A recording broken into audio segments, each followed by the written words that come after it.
We're looking at doing 7. Do we need 7 or can we get away with 5? No, one at each entrance. One here? Yeah, these are all the main entrances into the town center. I know. You know. Okay. Mike, speak up. You know, you've got the sundial there. Right. The town hall. And it's still an entrance into the town center and the garden.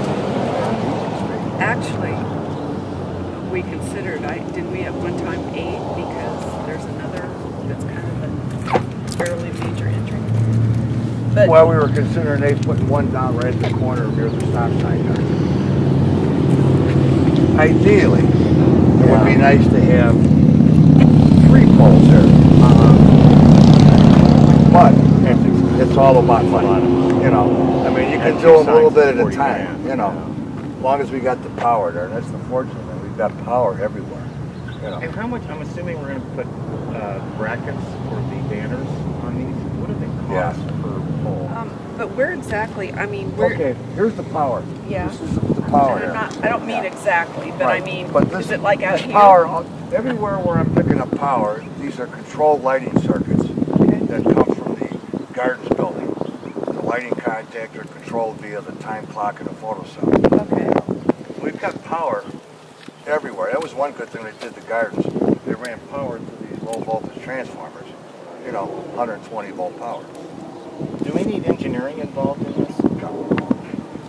Just a simple pole base. You know, they're only 10-foot poles. Right. With a 2-foot arm bracket and then about almost 2 foot of light. So you're basically center of light about 12'6". So it'll go like out here? No, it'll go here. Okay. Side of the curb. Well, you know my just conversations regarding the pole placements, and really used as markers, beacons into the town, into the entrance of the street. Well, years ago, is there a reason why we can't put it up we here? did the lights 2 years ago, and then a year and a half before that, I think, if I remember. I wasn't on council then, but I was at the meetings.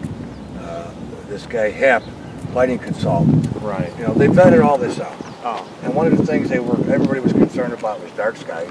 And that's why these are custom made. They're all approved for dark skies.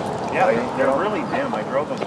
But one of the concerns was everybody living across the street in the condos and townhomes didn't want to see light shining towards them. That's right. You know, and we said we would never put them up. I should say we asked council administration. Oh, and they to the condo. Right, would not put them up right on the corners on the street. Yeah. Well, I just want to make sure towards any residential with street lighting. Right. You know. When someone's driving by, the lights serve as an entrance, a monument entry. Right. You know what I mean? Like a sign. So as close as we could get it. Well, here's the thing, Mike. Yes. You know, Stop and think of the vision, the total vision of what we're thinking to do here. Well, almost every developer has said we need gateways into the town, and eventually, I'm hoping we have gateways and they're lit. You know, each pillar or. But how can we light those if we can't light these and put them up by those? Because they're going to be uplighting facing on the pillars.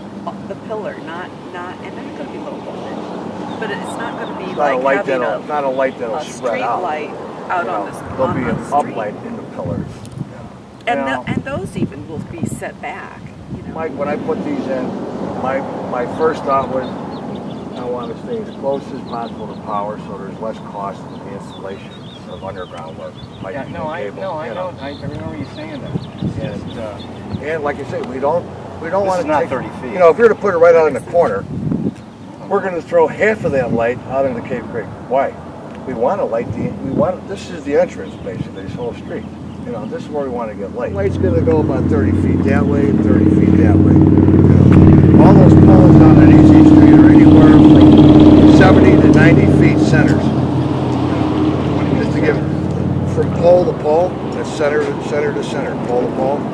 There's about 70. On Easy Street. Yeah, on Easy Street, basically anywhere between 70 and 90 feet. Just between them. Okay. They're pretty dim lights. And this is how many? Well, they're only they're 50 watt high pressure sodium. Yeah. It doesn't get any smaller lamp wise. And there's 2 of them, so you got 100 watts high pressure sodium, you know.